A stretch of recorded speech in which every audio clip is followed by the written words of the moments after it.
Hoy, en 678, las nuevas medidas económicas y los especuladores de siempre. Hemos decidido autorizar la compra de dólares para tenencia de personas físicas, de acuerdo al flujo de ingresos declarados, y paralelamente se ha decidido disminuir el anticipo de impuesto a las ganancias del 35% al 20% para el comprador. Que hay un negocio, también hay un negocio político vinculado a esto, a la desestabilización de un gobierno. Bueno, que lo van a decir, que van a tratar de provocar una psicosis, van a tratar de provocarla, que ya lo están haciendo. Volvimos a la especulación, no en el caso del campo, pero conviene acá más especular de lo que va a ser la inflación o el dólar que producir o industrializar productos o fabricar cosas, ¿no? Conviene acá más especular de lo que va a ser la inflación o el dólar que producir o industrializar productos o fabricar cosas, ¿no? Yo estaba recién de reojo mirando un poco los zócalos, ¿no?, de algunos medios, con economistas como puede ser Piñanelli, Experto, Desca, después habló Bermúdez. Bueno, ponían ahí abajo, se va a disparar, el dólar se va a seguir devaluando, es imposible vender dólares a la gente porque se van a perder reservas, van a seguir cayendo las reservas. Es como si ahora defendieran ese dólar falso y las restricciones que había cuando las estuvieron criticando todo el tiempo. Pero entonces, ¿por qué no decían antes que no se podían eliminar restricciones o limitaciones si era imposible? La verdad es que es un poco insoportable, le voy a decir la verdad, yo digo sinceramente. Sí, es abrumador, pero... Es un poco insoportable, porque si la presidenta habla, ¿por qué habla? Si la presidenta no habla, ¿por qué no habla? Si se libera la exportación de trigo, ¿por qué se libera? Si no se libera, ¿por qué no se libera?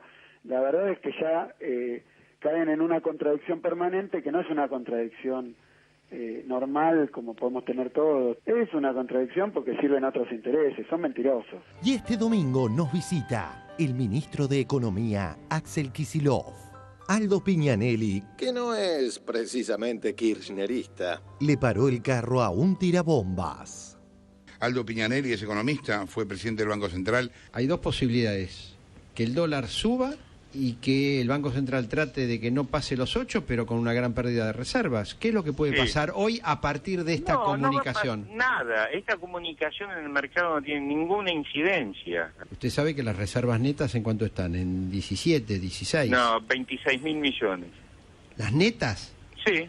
No. Yo ahora, en un rato, tengo acá, ahora lo voy a buscar. Sí, busque lo que quiera. Busco lo que quiera porque tengo un Está informe. hablando con una persona no, que por fue eso 8 años administrador de reserva del Banco Central. Yo sé lo que usted me va a decir. Piñanelli, es falso lo que dice. Si me da no jodamos al país con esas cosas, porque si no se genera algo de una mentira. Las reservas, y yo no soy oficialista y soy bastante crítico de este gobierno, las reservas netas del Banco Central son 26.000 millones de dólares, así que por ese lado no hagan ningún ajuste, porque los economistas liberales se equivocan con eso. Ahora mire y le que están haciendo un gran mal al país. ¿Quiénes estuvieron detrás de la suba del dólar?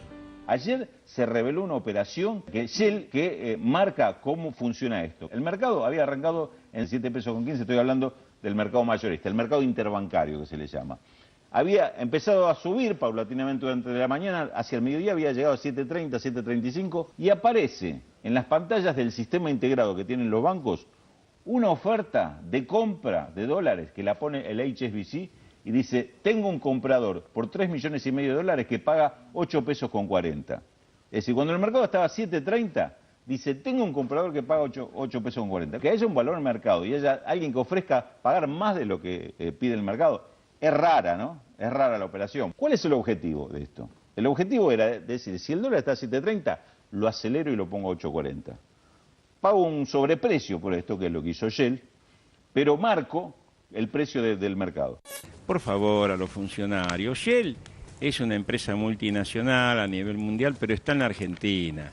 Y Shell es petrolera, invierte en la Argentina. En ese momento no había retenciones para la exportación en la Argentina, por lo tanto, el margen que podía hacer una empresa petrolera era mayor exportando que vendiendo en el mercado interno. O sea, ese año terminamos con una ganancia de 57 millones de dólares. Y Shell es petrolera, invierte en la Argentina.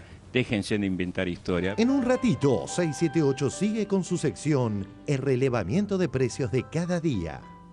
¿Una alianza no positiva? página oficial de Proyecto Sur del 16 de enero. Encuentro no positivo, alianza no positiva. Encuentro no positivo para la gran mayoría de los militantes y dirigentes de Proyecto Sur de todo el país. Es el que protagonizaron Pino con Cobos esta semana. Esta idea de la unidad de la diversidad, de fuerzas que tienen muchas más coincidencias que divergencias y que por supuesto estamos lejos de ser fuerzas antagónicas, acá no hay prohibición para nadie. Julio fue el primer dirigente nacional que después de las PASO salió a decir desde Mendoza a saludar esta experiencia. Así es. Pino, ¿cómo ve el tema Cobos? La verdad, políticamente no tengo ninguna simpatía por las posiciones del señor Cobos. Este señor, que habla poco y por eso no se sabe lo que piensa, este señor más parecido de la Rúa que otra cosa, son los que no dicen ni mu, dicen me, a lo mejor él dice Cobos, dice mi. Queda claro que usted no coincide No, con por Julio supuesto. Cobos. ¿No? El que le sirve la mesa a un traidor, no se queje si es traicionado. Todo pasa y todo queda, pero lo nuestro es pasar haciendo camino sobre la mar. Nunca perseguí la gloria, ni dejar en la memoria de los hombres de mi canción. Yo amo los mundos sutiles, ingrávidos y gentiles, como pompas de jabón. Me gusta verlos pintarse de sol y grana volar, bajo el cielo azul temblar, súbitamente quebrarse. Nunca perseguí la gloria. Otra jornada de noticias relevantes. Por lo positivas. 1. Avances del Plan Procrear. Diarioregistrado.com. Ya son más de 300.000 las familias beneficiadas por el Procrear. A un año y medio de la puesta en marcha del programa de crédito argentino, las familias que resultaron sorteadas para tramitar su crédito hipotecario ya superaron las 300.000. Tienen que ver con las realidades del país. Era el 8N y nos llaman del banco que nos habían aprobado el crédito. Y que el 20 de diciembre firmábamos. Para nosotros fue muy simbólico que el 20 de diciembre del 2001 uno caminaba por la plaza o no podía llegar a la plaza, y el 20 de diciembre del 2012 caminamos por esa plaza después de haber pasado por el banco hipotecario y haber firmado nuestra hipoteca para la construcción en nuestro caso. 2. Apoyos ignorados por los hegemónicos. Telam. Empresarios metalúrgicos del calzado y del juguete avalaron las medidas para el mercado cambiario.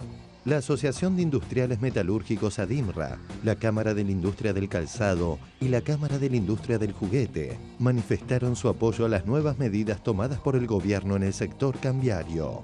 Caminantes, son tus huellas el camino y nada más. Caminante, no hay camino. Se hace camino al andar.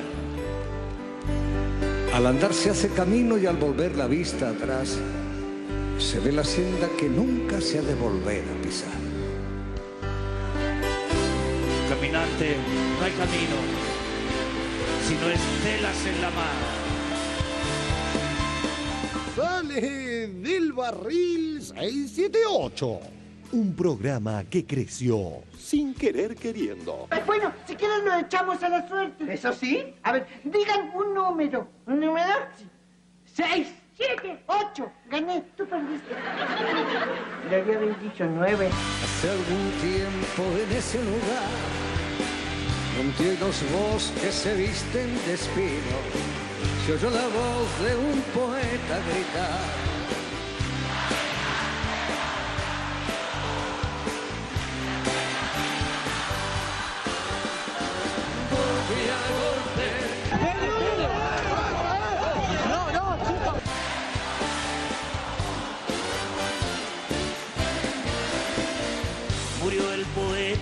lejos del hogar, lo cubre el polvo de un país vecino.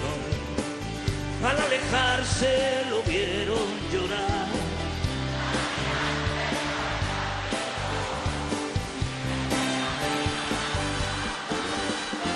Golpe a golpe.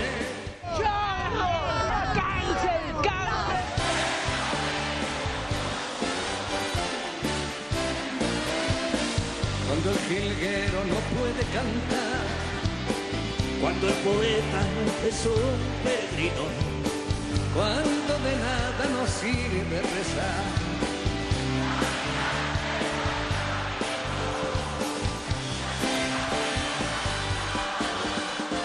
Golpe a golpe, golpe a golpe, golpe a golpe, beso a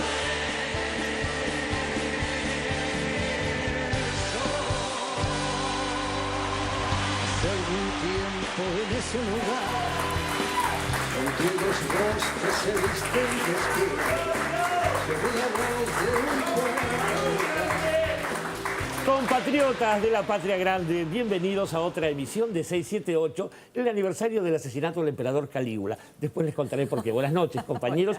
Quiero recordarles que el próximo domingo vamos a tener la presencia del ministro de Economía, Axel Kicillof, de quien algunos temían antes que fuera marxista, ahora han descubierto que puede haber cosas peores seguramente. Les recuerdo que esta noche, sobre el final de 678, vamos a tener la presencia y el talento de Luciana Jury, haciendo temas propios de otros autores. Vamos a ver lo que haya tiempo de hacer. Y ahora voy a presentar a nuestros invitados de hoy.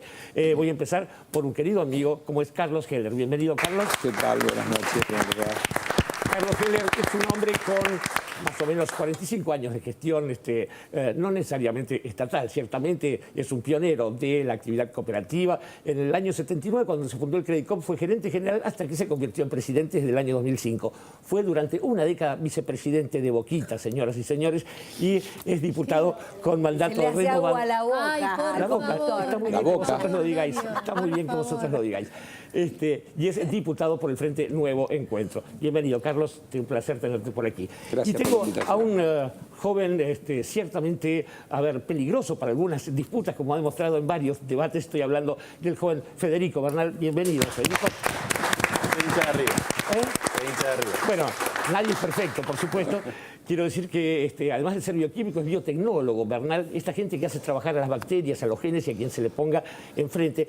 Acá no somos muy amigos de las genealogías, pero es descendiente de Enrique María Hermite, uno de los descubridores del petróleo aquí en La Patria. Y además de sus numerosos méritos, profesor en la Universidad de Lanús, en la Universidad de La Matanza, tiene libros. Espero que me haya traído un ejemplar de Civilización o Barbarie, que es el último título que publicó, y la respuesta es no. Tenía que ser dicho primero. Vamos a ir al primero de los informes, que naturalmente tiene que ver con las nuevas medidas económicas y las viejas especulaciones de unos cuantos que ya conocemos. Vamos al informe y después dialogamos. Las nuevas medidas económicas y la especulación de algunos. Hemos decidido autorizar la compra de dólares para tenencia de personas físicas de acuerdo al flujo de ingresos declarados y paralelamente se ha decidido disminuir el anticipo de impuesto a las ganancias del 35% al 20% para el comprador. El gobierno considera que el precio de la divisa, es decir, del dólar, ha alcanzado un nivel de convergencia aceptable para los objetivos de la política económica. El espectáculo que ofrecieron esta mañana, hace minutos, el ministro de Economía, el jefe de gabinete, fue algo deplorable, anunciando la medida casi como si fuera una especie de despecho de carácter personal. Ahí tienen, tomen, ¿no es cierto? Duró 1 minuto y medio, una cosa insólita. A ver, estamos hablando de personas que no se quedaron ni para responder una miserable pregunta de un cronista. Tweet del periodista Javier Romero. Queremos preguntar, queremos preguntar. Mirá cuántos periodistas había esta mañana durante los anuncios.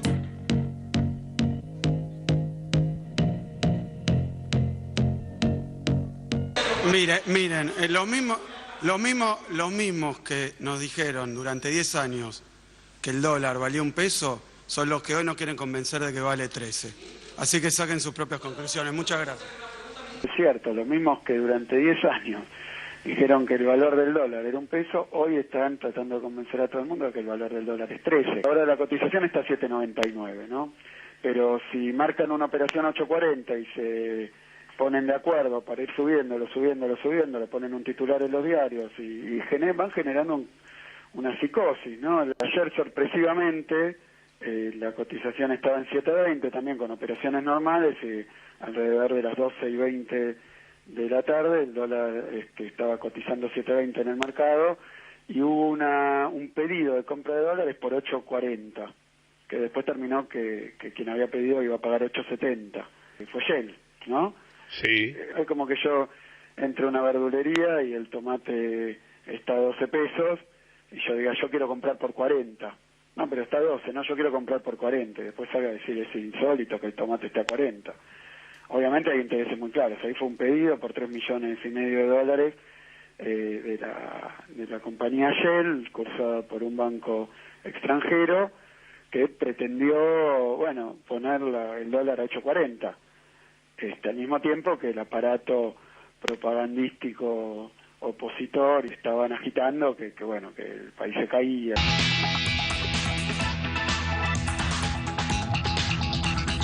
Sube el dólar oficial 7.35 a esta hora.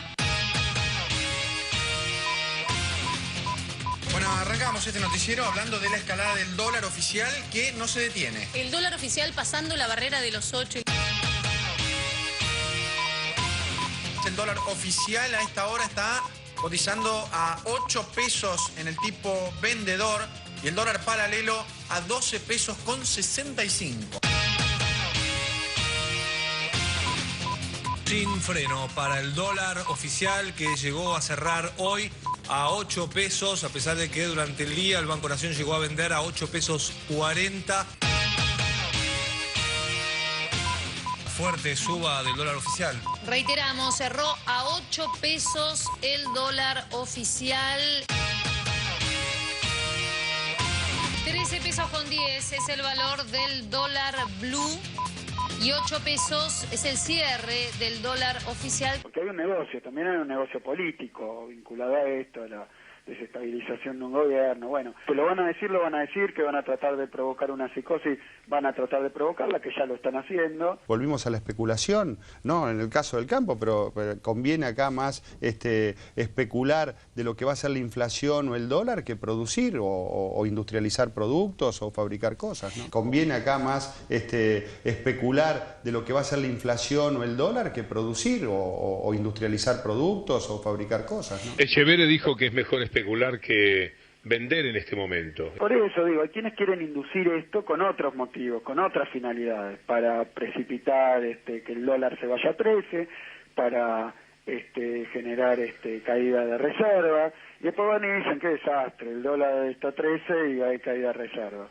Esta gente es la que fundió el campo en la Argentina. Que el sector financiero se dedica a la especulación es el comportamiento de los banqueros. Lo que no entendemos es que con esta gente se fundió el campo. Telam, empresarios metalúrgicos del calzado y del juguete, avalaron las medidas para el mercado cambiario. La Asociación de Industriales Metalúrgicos ADIMRA, la Cámara de la Industria del Calzado y la Cámara de la Industria del Juguete manifestaron su apoyo a las nuevas medidas tomadas por el gobierno en el sector cambiario. Si se habla estrictamente del tipo de cambio, esta es una medida que es positiva. En los programas de televisión mucha gente habla de cualquier cosa sin saber. Hablemos sin saber. Hoy el tema es el dólar. No tenemos más cepo, muchachos. A comprar dólares. Ya me puse uno. Mirá, ya vine verde yo. Ya aparecieron. ¡Uy! ¡Atención! Ya están apareciendo los dólares. Volvieron los dólares. Miren lo que es. Salió tosiendo. Es una cosa terrible. Tome, te lo devuelvo. Sí, pero con este no haces un carajo ya. Plastificado, de verdad, mirá. Mira, ¿qué está plastificado, verdad? Hablemos sin saber. Hoy el tema es el dólar. Yo estaba recién de reojo mirando un poco los zócalos, ¿no?, de algunos medios, con economistas como puede ser Piñanelli, Experto, Desca, después habló Bermúdez. Bueno, ponían ahí abajo, se va a disparar, el dólar se va a seguir devaluando, es imposible vender dólares a la gente porque se van a perder reservas, van a seguir cayendo las reservas. Es como si ahora defendieran ese dólar falso y las restricciones que había cuando las estuvieron criticando todo el tiempo. Pero entonces, ¿por qué no decían antes que no se podían eliminar restricciones o limitaciones si era imposible? La verdad es que es un poco insoportable, le voy a decir la verdad, yo digo sinceramente. Sí, es abrumador, pero... Es un poco insoportable, porque si la presidenta habla, ¿por qué habla? Si la presidenta no habla, ¿por qué no habla? Si se libera la exportación de trigo, ¿por qué se libera? Si no se libera, ¿por qué no se libera? La verdad es que ya caen en una contradicción permanente, que no es una contradicción normal como podemos tener todos. Es una contradicción porque sirven a otros intereses, son mentirosos. Este título de La Nación de hoy da gracia. Ahora dicen esto. En el diario La Nación de hoy. El problema no es el cepo al dólar. Sin embargo, antes La Nación decía que el cepo era el problema.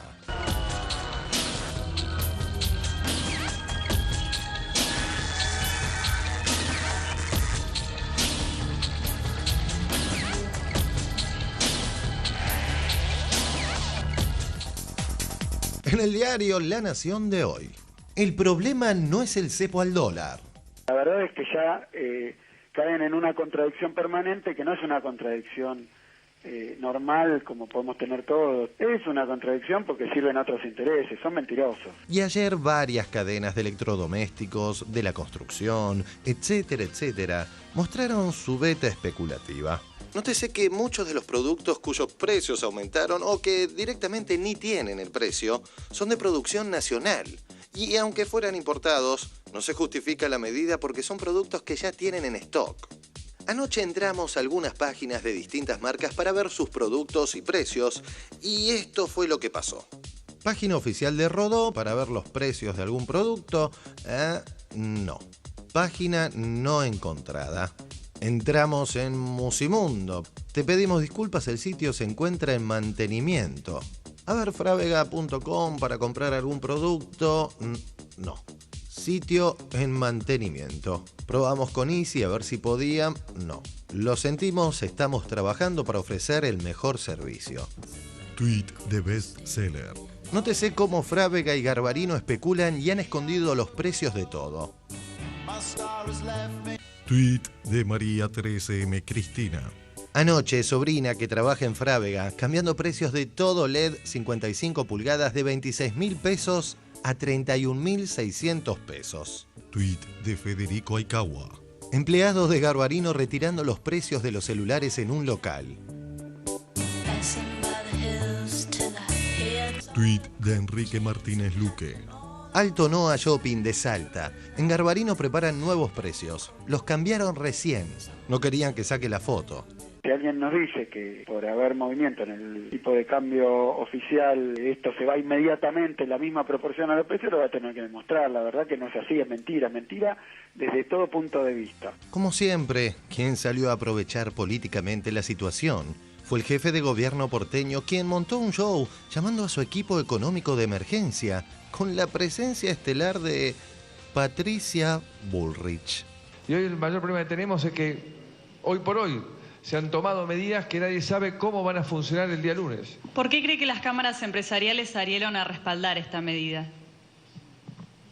Bueno, no sé cuál es, yo no estaba, y aparte también ha pasado mucho acá que vemos actos y declaraciones que muchas veces tienen que ver con no tener represalias, que también es algo muy malo. A algunos les gustaría que el país estalle por los aires. Quien bien encarna ese deseo es el tirabombas, como se dice en la jerga, de Clarín, Ismael Bermúdez. Tan obvia fue su operación que hasta el expresidente del Banco Central, Aldo Piñanelli, que no es precisamente un kirchnerista, le frenó el carro con dureza.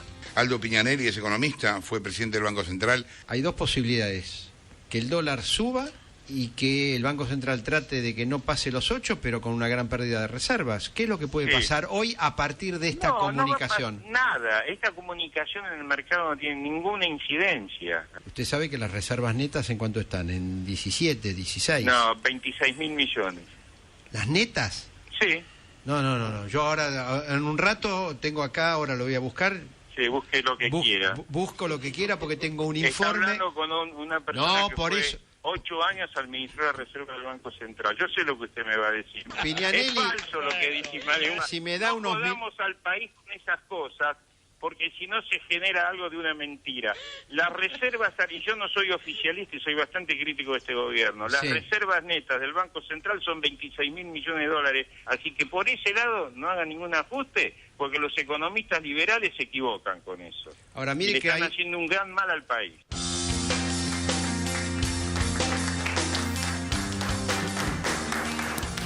Bueno, no ociosamente la cifra que circulaba era 8.40, que en la jerga lunfarda tiene que ver con los cafillos, ¿no? Es gente que explota gente. Pero bueno, Carlos Heller, en principio, Heller es de los que se niega a hablar de dólar blue y me alegro de esto. Habla de dólar ilegal directamente. Pero vamos a empezar por lo macro. Primero, ¿cómo ves estas medidas, Carlos? ¿Cómo inciden y qué pasa con estas reacciones y las especulaciones en cuestión? Bueno, a ver, varias cosas. Primero, a veces uno lee en la literatura, con los discursos políticos, golpe de mercado. Bueno, esto que acá vimos hace un ratito en el caso de la operación esta, donde el dólar está a 7.20 y de pronto una empresa multinacional va a un banco internacional, es decir, no es una operación de una cueva. Ahora vamos a hablar, en el próximo informe vamos a hablar específicamente de, de la maniobra de la Shell, pasar. La política cambiaria es una de las políticas que forman parte de las políticas que un gobierno lleva adelante. No se puede centrar todo en un solo aspecto. Es decir, este gobierno tiene una política cambiaria, tiene una política de sustitución de importaciones, tiene una política de fortalecimiento del mercado interno, tiene una política de generación de empleo, tiene una política de recuperación del rol del Estado fuerte, como ha sido con los FJP, con YPF, con el rol del Banco Central, aerolínea, etcétera, etcétera. En ese marco tiene la administración del tipo de cambio, que significa que a través de la potestad que tiene el Banco Central, va ajustando ese tipo de cambio, teniendo en cuenta o tratando de que ese tipo de cambio sea lo más competitivo posible para lo que tienen que exportar, lo menos agresivo posible respecto de las importaciones para que incida menos en el aumento de los precios internos, etc.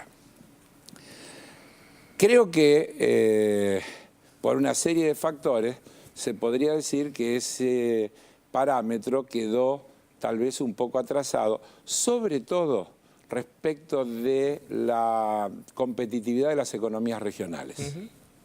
Yo escucho mucho a los sectores de las provincias y demás, y creo que se quejaban con razón de que para ellos, en la relación costos internos, tipo de cambio, precio internacional, estaban en una situación en que se le hacía muy difícil. La vieja historia de la Argentina, ¿no? Increíble, muy difícil exportar. Seguramente no le pasa lo mismo a los ojeros. Por eso uno podría tal vez, y habría que conocer en detalle cuáles son las razones, y por ahí Kicillof el domingo las puede explicar mejor que yo, por qué no hubo un desdoblamiento o por qué no una política de aumento de subsidios a las economías regionales, etc. Pero en realidad lo que se decidió es acelerar el proceso de devaluación tratando de corregir ese atraso relativo que había. Creo que eso, como se venía haciendo, 2 o 3 centavos diarios, es decir, acelerando el ritmo histórico, le hizo visualizar al equipo económico un problema, que al no tener fijado el horizonte hasta donde se podía llegar, los exportadores dejaron de liquidar las exportaciones y los importadores salieron a adelantar la cancelación de sus pagos.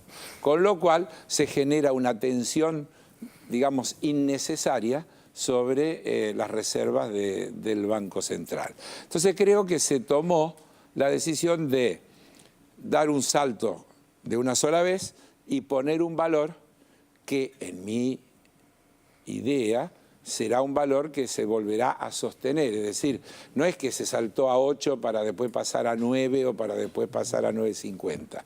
Yo creo que ese valor del orden de los 8 pesos va a ser el valor de referencia que el Banco Central va a tener en su política de administración del tipo de cambio. Por eso el jefe de gabinete dice creemos que se ha llegado a un valor de convergencia.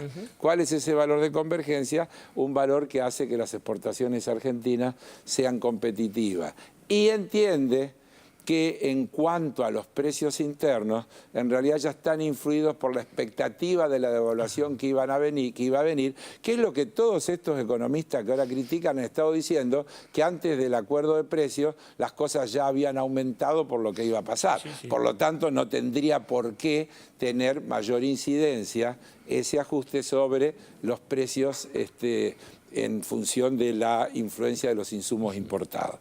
Mi imaginario es que a partir del lunes, como ya pasó hoy, el Banco Central va a actuar, va a tratar de que el dólar se ubique en esa franja del orden de los 8 pesos y que eso hará que una vez que los operadores se convenzan de que efectivamente es así y que hay fortalezas como ya se ha demostrado en otras oportunidades a lo largo de estos 10 años, se comiencen a concretar las liquidaciones de los exportadores que ya han exportado,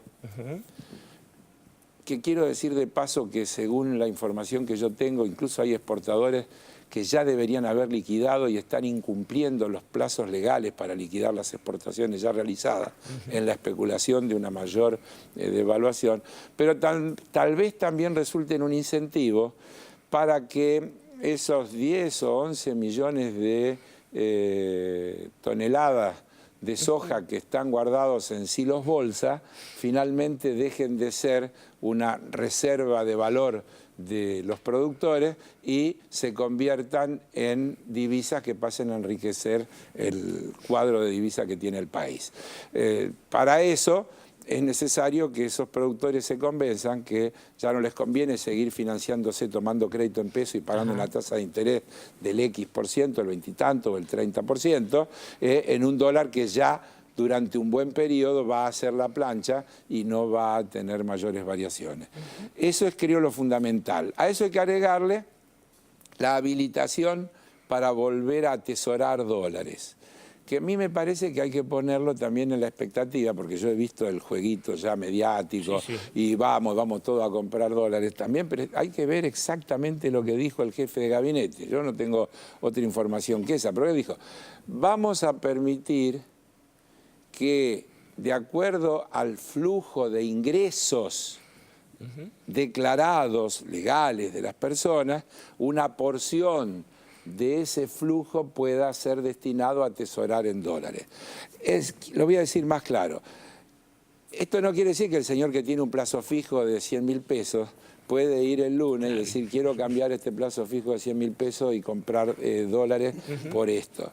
Esto quiere decir que seguramente en el fin de semana saldrá alguna resolución de la AFIP y del Banco Central que dirá que en el sitio tal se puede entrar y de acuerdo a tales requisitos, si vos tenés un ingreso de X, el tanto por ciento de ese ingreso, si lo deseás, podés comprar dólares, como ahora lo podías hacer para viajar. Una cosa de ese tipo.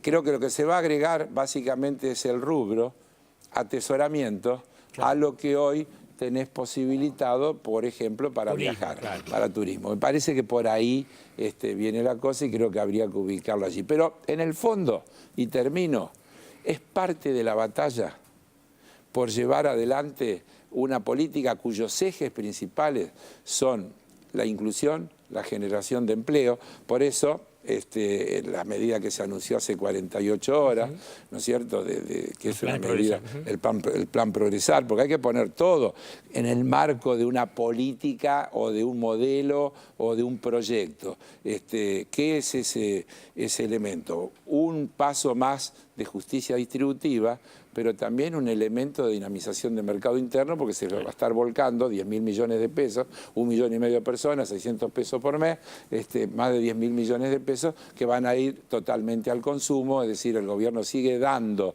señales de política de justicia distributiva y de fortalecimiento de la demanda agregada a través de distintos estímulos como este. Bien, recordemos, Carlos, además que hace no demasiado se discutía si el Banco Central debía estar integrado en la economía o no. ¿Te acordás que...?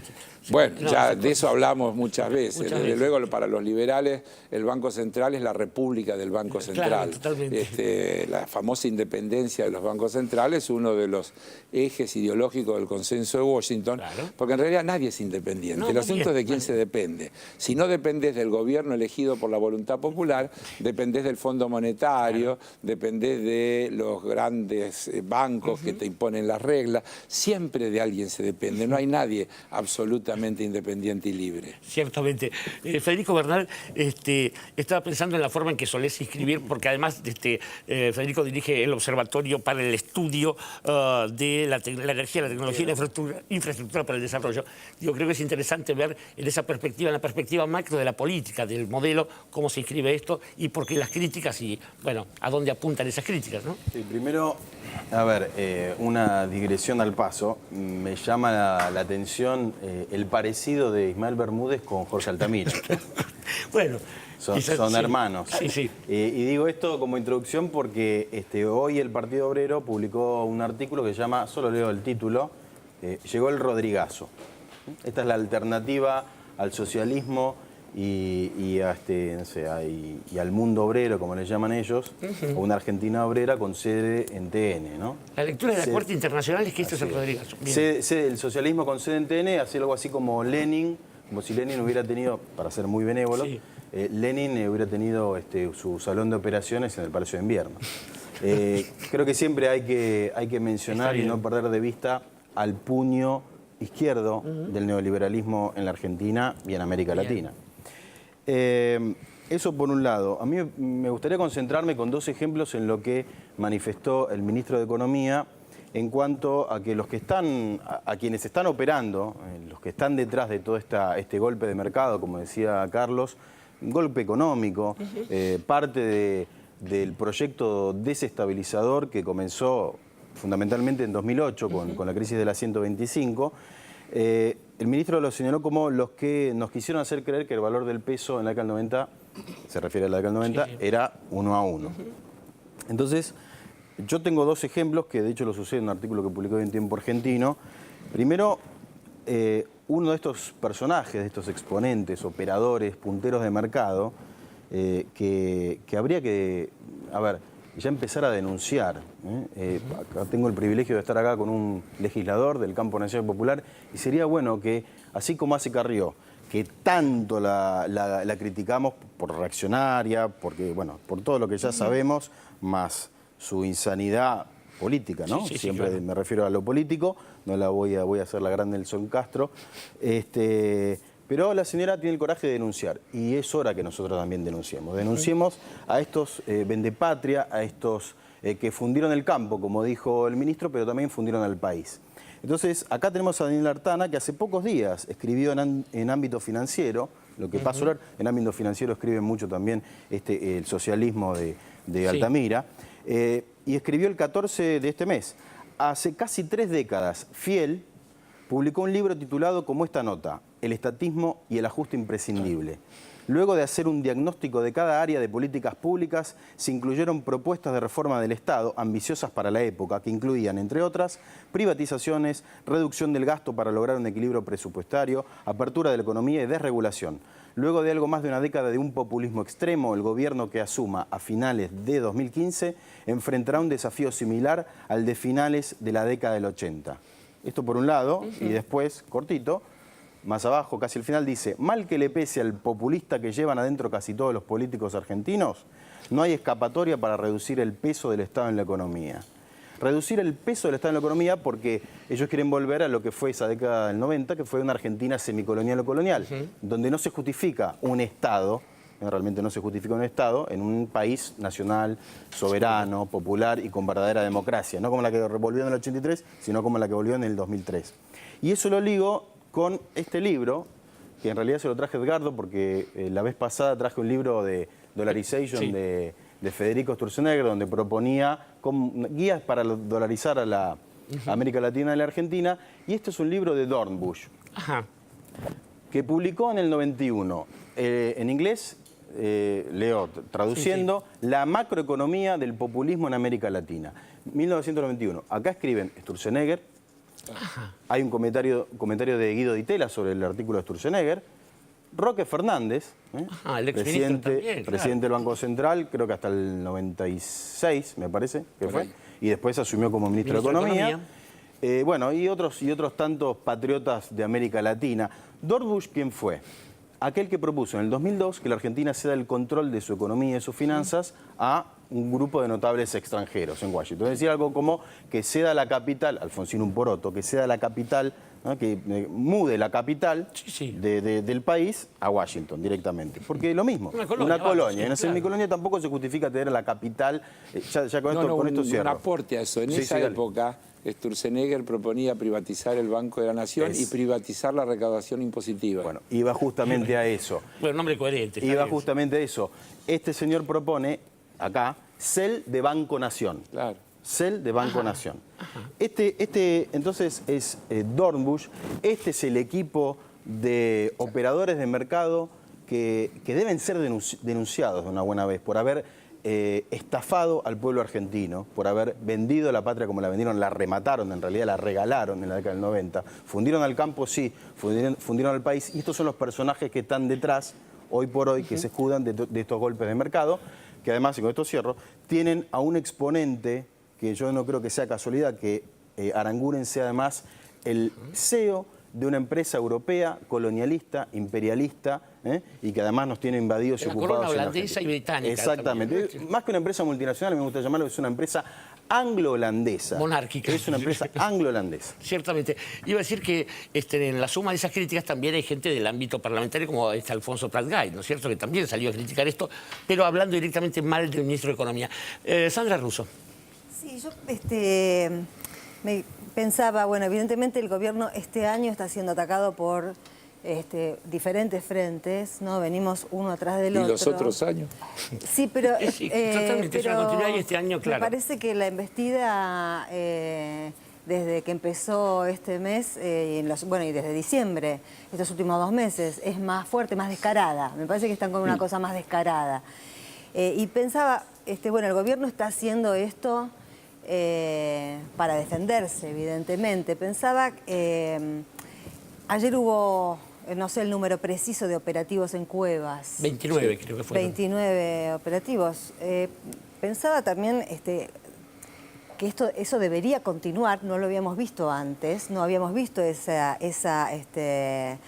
precisión o esa insistencia, ese objetivo claro de intervenir, allanar y ver qué pasa en esas cuevas. La otra vez, antes de que empezara todo esto, Orlando decía, bueno, pero si estamos hablando de dólar negro y hay tipos en la calle Florida que te dicen cambio, ¿cómo es posible? Sí, con un policía al lado. Claro, lo que está fuera de la ley es un delito. En realidad los periodistas hablan de dólar blue. Claro, hay que empezar por ahí. Claro. Sí, claro. Entonces, hay que empezar por ahí. Claro, me parece blue. que hay que pasar todo en limpio, ¿no? Y que hay que tomar esto como lo que vos decías, como un intento de desestabilización, como un intento de golpe de mercado, y a los agentes de ese golpe de mercado hay que caerles con los instrumentos que tenga la ley. Además, una cosita, si me permitís, cuando yo leía lo de Fiel, lo de Artana, que ya están anunciando que van a barrer con todo lo hecho, con las grandes conquistas, los grandes avances producidos del 2013 a esta parte, eso no son medidas ortodoxas, eso son medidas contrarrevolucionarias, o sea, son medidas revolucionarias para el neoliberalismo. Por lo tanto,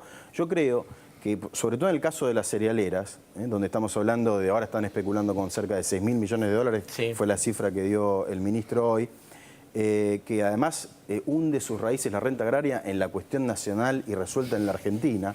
La renta agraria es la renta estratégica, tanto para que la semicolonia prospere y se profundice, como para que un modelo nacional popular haga lo mismo, haga lo propio. Lo que pasa es que la lucha pasa por ahí. Entonces yo creo que, es mi humilde opinión, creo que en el caso de la renta agraria y de las cerealeras, con medidas heterodoxas ya no alcanza. No alcanza. Entonces, como decía el gran Leopoldo Marechal, del laberinto se sale por arriba. Justamente. Las medidas heterodoxas o las medidas ortodoxas son las que el neoliberalismo nos está diciendo que apliquemos nosotros, pero ellos son contrarrevolucionarios, son revolucionarios para el neoliberalismo. Creo que nosotros tenemos que ser también revolucionarios. Creo que tanto lo que dice Bernal como Heller tiene que ver con que esto es una especie de cuestión abarcadora de todo el modelo. Me gustaría saber, esos que dicen que hay cosas que están bien, que son las que van a dejar, y cosas que están mal. Hablo de Sergio Massa, concretamente. ¿Qué opinarán de todo esto? Solo si es muy breve, querido Dante Palma, lo escucho. Yo siempre soy breve, pero yo creo que da la sensación de que en este momento, a partir de la asunción de Kicillof y también de Capitani, se están corrigiendo algunos errores en materia económica. Dos son los que creo que señalaba Carlos, ¿no? La cuestión de, por un lado, el reconocimiento de finalmente un cierto atraso cambiario.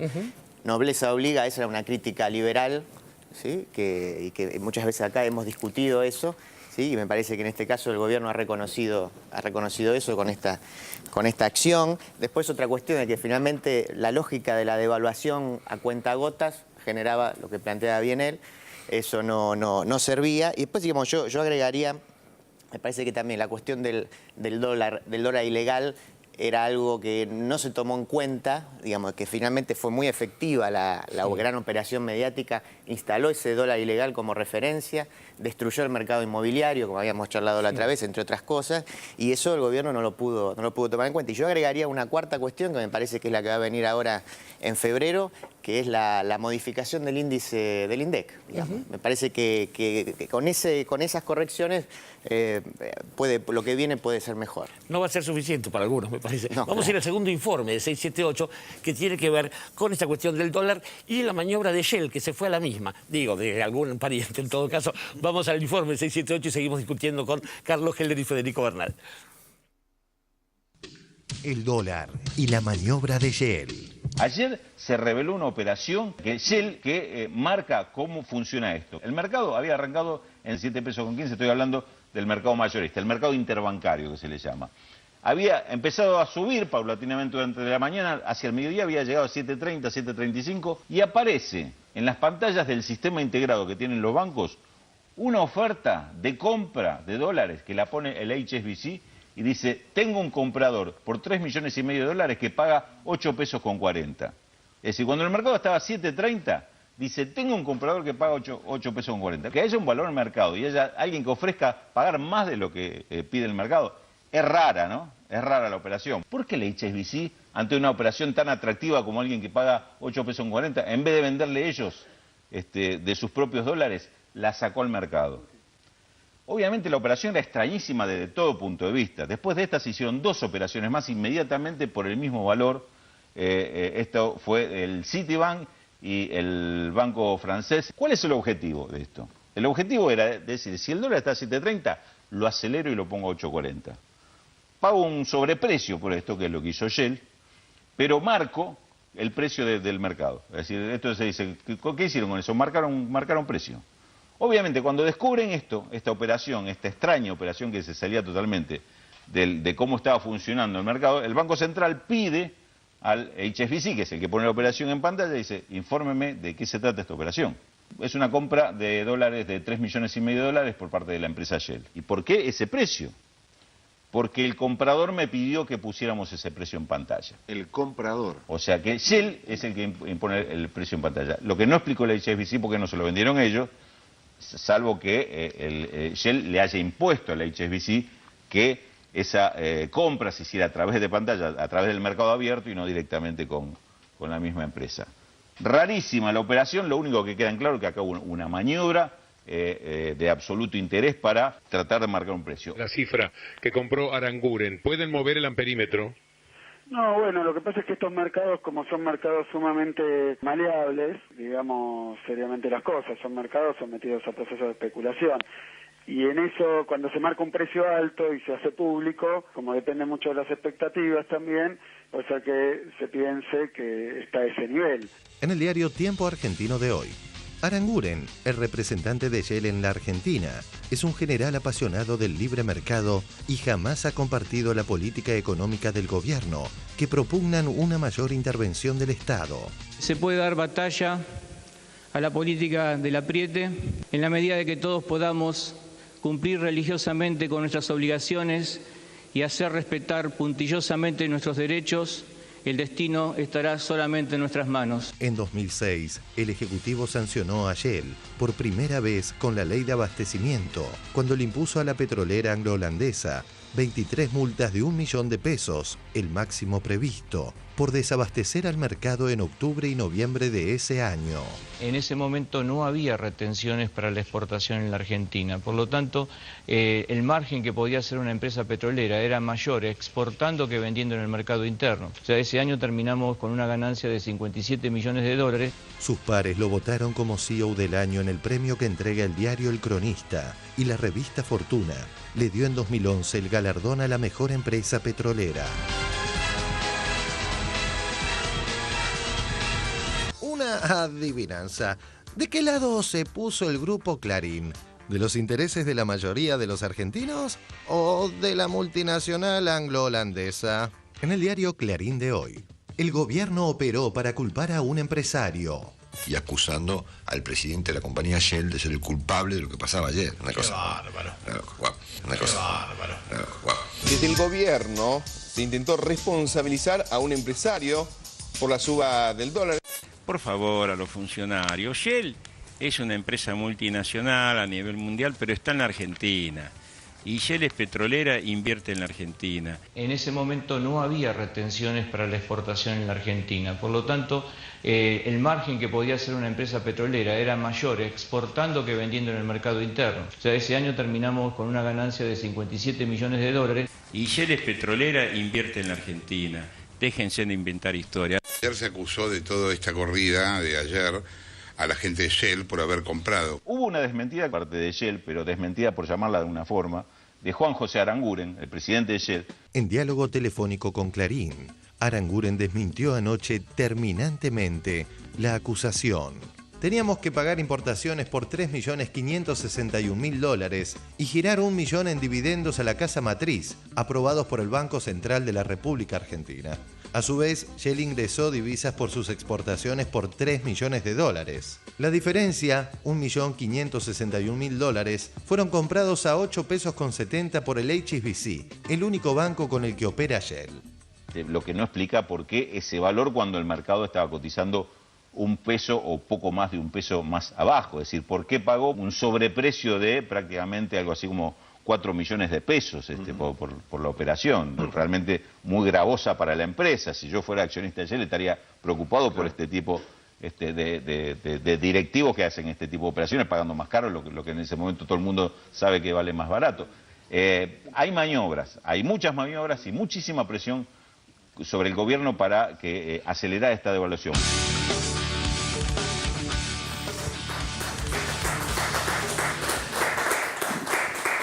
La indignación de los voceros de Radio Buitre realmente produce una mezcla, a mí produce una mezcla de pudor y repugnancia más o menos equiparable. Carlos Heller, bueno, se explica esto que ayer causaba tanto estupor, no entiendo la desmentida muy bien. ¿Qué pasa con estos empresarios que están trabajando? Esto es una maniobra descarada, ¿no? Sí, ahora yo digo que no tiene que llamar la atención.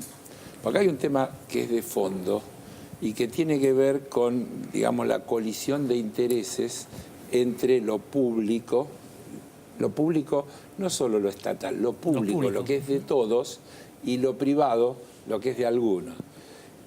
Este señor dice una cosa que es cierta, desde su lógica.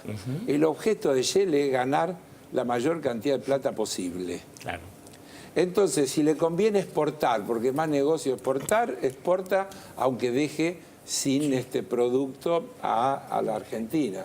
Porque vende donde mayor rentabilidad puede obtener. Acá hay que entender que el tema del objeto social es una cuestión fundamental. El objeto social de Shell es ganar la mayor cantidad de plata posible. Pero desde ese punto de vista, Carlos, ¿por qué pierde 4 millones de pesos comprando un dólar? No, ahora vamos. Pero déjame explicar primero una cosa que yo creo que es más de fondo. Cuando se aprueba la ley de reestatización de YPF, yo dije siempre que lo más importante que tenía esa ley era el artículo primero, al que se le ha dado poca importancia. El artículo primero dice: declárase de interés público todo lo vinculado a la explotación, comercialización, etcétera, de hidrocarburos en la Argentina. Es decir, que no alcanza solo al papel de la empresa YPF, sino al comportamiento que tienen que tener el conjunto de las empresas. Está diciendo, el Estado Nacional ha dicho, la producción de hidrocarburos en la Argentina es un tema estratégico y esencial para los intereses del conjunto de la sociedad. Y por lo tanto, las empresas que vienen a operar deben hacerlo respetando las reglas que hacen ese interés público. Que eso no existía en aquel momento cuando él dice que mandó los 50 y tantos millones de dólares, pero sí existe ahora. Y en este caso, acá nadie le va a poder encontrar una lógica empresaria a que pagué 8.70 lo que valía 7.20, salvo que yo esté en una operación en la que, desde el poder que tengo, de la marca que represento, estoy queriendo contribuir a establecer un nuevo parámetro que va a influir en el conjunto de la economía. Y mi utilidad no viene de esta operación, viene de lo que va a pasar en el conjunto de la economía. Y ahí es donde seguramente estará la justificación empresaria de haber hecho esto. Por eso digo, cuando dice golpe de mercado, ¿qué es un golpe de mercado? Actuar de una manera que no es, digamos, lógica, que no responde a la lógica de las transacciones, para generar un evento, un hecho que termine beneficiando a algunos en perjuicio de otros. Claro. Ese dólar a 8.70 que se estaba marcando tiende a inducir el comportamiento del conjunto de la economía. ¿Cuáles son todos los intereses que hay detrás de que ese dólar se fije en 8.70? Son los que dan la respuesta de por qué se hizo esa operación. Claro. No puede haber otra. Faltaría un detalle en el análisis. El HSBC también es inglés. Claro. Digo, ¿no? Para ponerlo en la bolsa de esto. Porque él dijo, es el único banco con el que operamos. Con el que Shell opera, claro. Ahora además, creo que ayer hablamos, antes de ayer, de lo que es la cumbre de Davos. Ayer hablamos del informe de Oxfam, donde hay 85 tipos que tienen la misma guita que 3.750 millones. Digo, pero vamos a ir al fondo, del pozo, con Federico Bernal. Sí, no, la verdad que la pregunta es ¿qué hacemos con Shell? Ya sabemos lo que hizo. No vamos a convencer al neoliberalismo, ni a Longobardi, ni a Clarín, de lo contrario. Entonces, ¿qué debe hacer el pueblo argentino, el gobierno nacional con Shell? Porque no es la primera vez que operan contra el modelo vigente del 2003 esta parte. O sea, Néstor en 2005 convocó un boicot. A ver, en la década del 90 Shell perdió 5 puntos porcentuales, y eso que tenían los precios de las naftas al precio internacional. Todo lo que le pedían al gobierno, a la administración colonial de entonces, se los otorgaban, y así todo perdieron 5 puntos porcentuales. En la última década, ¿la situación de Shell mejoró? No, para nada. Claro. Lo de ayer fue gravísimo de Shell, y creo que debería ser, por lo menos, ser considerado persona no grata y expulsado de la República Argentina, porque es un señor que le hace muy mal a la República Argentina y al pueblo argentino. Lo más grave de Shell en realidad es lo que viene realizando del 2013 a esta parte, en cuanto a la especulación de la extorsión, por eso el boicot de Néstor Kirchner en el 2005, porque Shell viene... Shell tiene una refinería, que es Dock Sud. Sí. La capacidad de la refinería de Dock Sud en 2003 era del 74%, que uno puede entenderlo en 2003, porque estábamos recién saliendo del desastre del abismo en el que nos habían metido. Ahora, el pico de la refinería, de la capacidad instalada, fue de 86% en 2007, y ahora está en 83%. Eso, digamos, ¿por qué? ¿Por qué mantienen a ese nivel la capacidad instalada de la refinería de Dock Sud, siendo Shell el segundo casi actor en lo que es el mercado del downstream? El combustible, gasoil. Claro, Bueno, ¿por qué? Porque le conviene importar, porque le conviene extorsionar, porque no ha invertido un solo centavo, no ha puesto un solo tornillo en modernizar, en actualizar esa refinería que tiene desde 1920 por lo menos. Sí, claro. Entonces, Piñanelli lamentablemente se equivoca, pero Shell no invierte absolutamente nada, sino que interviene en política, ahí sí, el término intervenir, ¿no? El Estado que interviene, intervenir como un calificativo peyorativo, algo que se mete por la ventana, no. Sí. Ahí sí Shell interviene en política interna, donde no debería estar, interviene en economía, ahora con lo que intentó hacer ayer, interviene también en la política económica y en la economía del pueblo argentino, en el bolsillo de la ciudadanía, cuando deja la capacidad instalada de la refinería del 80 y pico % y cuando del 2013 a esta parte viene importando en gasoil cerca de $1.000 millones, 971 millones de dólares. Shell importa, pudiéndolo refinar internamente, el gasoil, que además es fundamental al campo. Creo que Bernal termina de responder la pregunta de Sandra en el sentido que la inversión que ha hecho Shell tiene que ver con colaborar en este clima de desestabilización brutal. Y una cosa para los dos antes de darle paso a mis compañeros, que es, hoy se hizo hincapié en muchos medios, pero demasiado insistentemente, en la forma en que estas medidas repercutían en los más pobres, en la gente con menos plata. ¿Qué pasa con eso? Heller y Bernal, ¿no? A ver, yo lo dije creo antes, pero a ver si lo podemos decir un poquito más amplio. La devaluación siempre tiene una incidencia en los precios internos porque lo que se importa son insumos que van a ir a formar parte de los procesos productivos o directamente como producto final.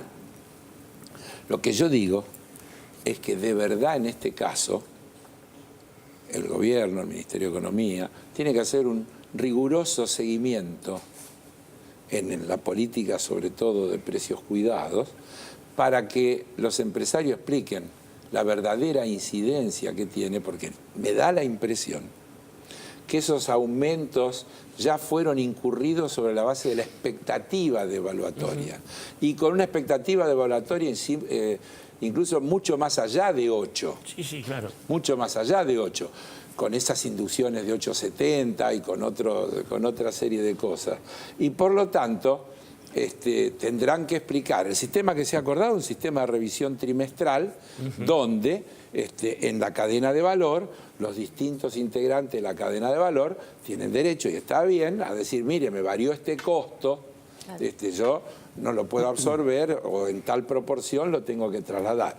Habrá que ver. Es decir, el tomate no tendría que aumentar, claro, por esto, por ejemplo, para tomar el tomate tan mentado.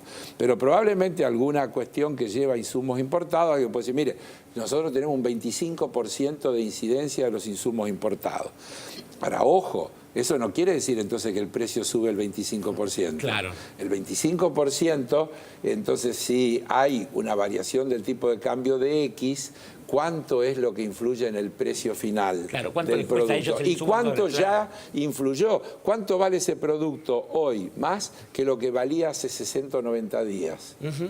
Entonces, habrá que verlo con mucho cuidado para ver cómo se hace para evitar que esta corrección del tipo de cambio, para seguir en el marco de una política de administración del tipo de cambio, termina perjudicando a los que menos tienen. Quería que esta respuesta, Heller, porque digo, insistían, aquellos mismos que han fogoneado justamente otro modelo, insistían esto diciendo que el lunes se van a subir los precios. Está muy bien esta aclaración. Federico. Sí, simplemente decir que Aranguren creo que es el empresario que enseña el camino al neoliberalismo.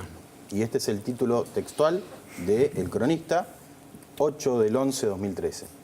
Aranguren, el empresario que enseña el camino, el titular de Shell, se convirtió en un símbolo personal de la resistencia frente a un gobierno que hizo de las presiones a los empresarios un método de construcción política.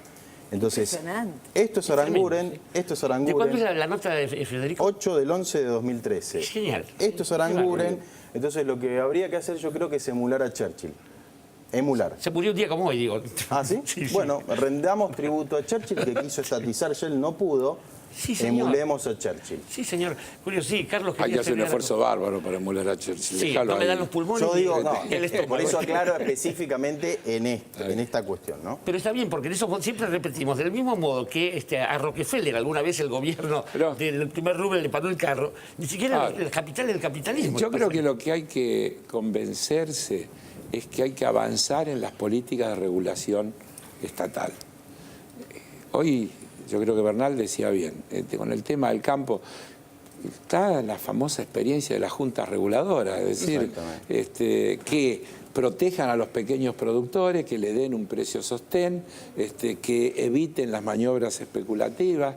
Creo que son cosas, son instrumentos de gobierno que han mostrado su eficacia en otros tiempos y creo que habría que avanzar. Así como se avanzó en la reforma de la Carta Orgánica del Banco Central, devolviéndole potestades que se le había sacado y que había tenido, creo que volver a pensar en cosas, instrumentos como la Junta Reguladora. Emulemos a la década infame, ¿no? Que la crearon ellos, la Junta Reguladora. Pero, y por eso yo empecé, cuando hablaba del tema Shell, diciendo la ley que abre el camino a la restitución del YPF, lo primero que dice es declárase de interés público todo lo vinculado. Entonces creo que eso es lo que tenemos que hacer, por la vía de lo legal, por la vía de los instrumentos públicos, seguir avanzando en el camino de la construcción de escenarios con regulaciones que hagan a la defensa del interés del conjunto de la sociedad frente a los intereses particulares de las empresas, cuyo objetivo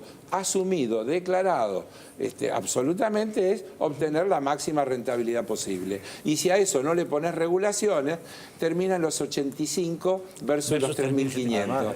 Varias veces así, una cosita, ¿no? que digamos, en relación a lo que decía antes de las políticas ortodoxas, contrarrevolucionarias y las políticas heterodoxas. Hay que echar mano, lo decía recién Carlos, que me parece muy importante, de las regulaciones del Estado regulando, del Estado empresario. Tenemos YPF, hemos conseguido, hemos recuperado YPF, hoy tenemos más del 50% del control del mercado de los combustibles. Bueno, se puede utilizar YPF para otras cosas, por ejemplo en el tema agrario. YPF, cuando se recuperó Profértil. Profértil es la empresa líder en la producción de fertilizantes. Tenemos los biocombustibles, que es un insumo muy importante para el campo, en realidad para el país. Tenemos el gasoil, que también es un insumo fundamental para el sector agrario. Tenemos los fertilizantes. Entonces, ¿por qué no YPF de alguna manera con eso arme un paquete y lo venda a cambio de, por ejemplo, cosecha a los pequeños y medianos productores? ¿Por qué YPF con las 1.500 estaciones de servicio que tiene, por qué no se transforman en vez de los full YPF que venden las mismas cosas que vende Shell y que venden eso, ¿no? La bananita Dolca y esas cosas? ¿Por qué no se transforman esos lugares en puntos de venta de productos, de alimentos y bebidas a precios sociales? Es echar mano a las empresas del Estado y crear, o sea, ir tan fuerte como van ellos, la reacción cuando se hace del poder, que utiliza todo el imperialismo de afuera, todas las empresas que tienen adentro para, como están haciendo ahora, para ir contra un gobierno nacional popular. Crean una subsecretaría de privatizaciones, bueno. Quiero decir que, como me ha pasado varias veces en esta década, hoy es uno de esos días en que uno empieza a entender cosas que vienen desde aquella época en que la gente gritaba, el pueblo quiere saber de qué se trata. Para completar estas cosas, el domingo viene Kicillof. Y ahora nosotros nos vamos al primer corte, el 678.